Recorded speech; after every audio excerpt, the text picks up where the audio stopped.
Alright, here is the underground layer laboratory. Just kidding, this is under my house where I mess with all this stuff. This is the compost pile. I got a 12-inch meat thermometer in there. It says it's just up over 100 right now in the center of the pile, but it'll go up as the microorganisms get to work in there.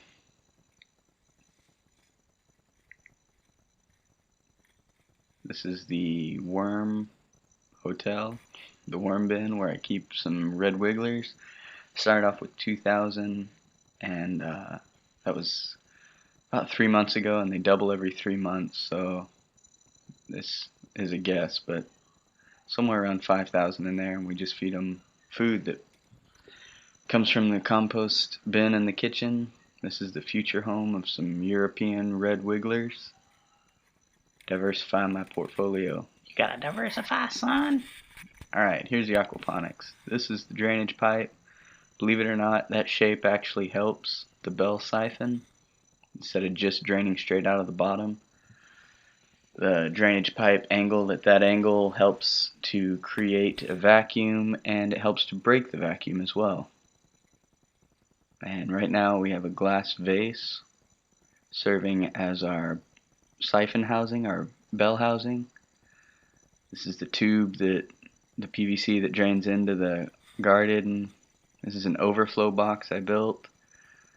That's actually a siphon in that clear tube right there. It has water running up to keep the water inside the tank and the water in the outer holding box there at the same level. It's a way to create overflow without drilling a hole in the tank because it's tempered glass. This is the water that's being pumped up from the sump tank. Goes into the fish tank, overflows, follows down into the grow area. Alright, this is the bell siphon at work. The water level's rising, and it just starts to spill over into the standpipe right here. And the water, the higher the water level gets on the outside, the more pressure it creates and the vacuum starts. So there you can see the siphon has started, and it's actually pulling water up in order to drain it out. Yay, physics! Okay, this is a time lapse. I sped it up to get through this. It drains all the way until the bottom. Once the water line breaks the bottom of the vase, it sucks in an air bubble.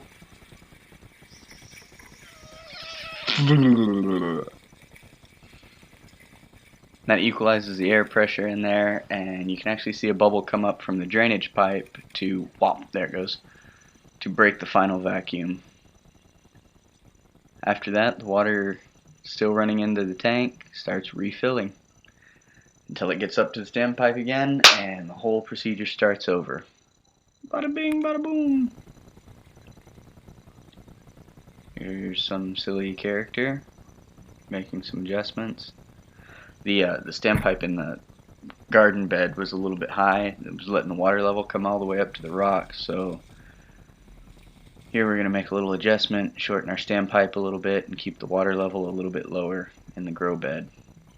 Those are lava rocks, by the way, in the grow bed.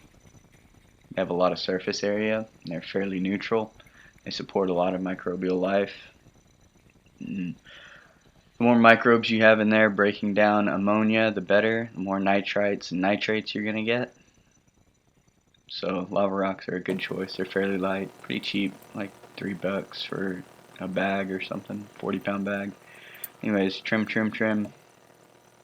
Standpipe looks better. Just put it in there. Got it in. Man, I move really fast sometimes.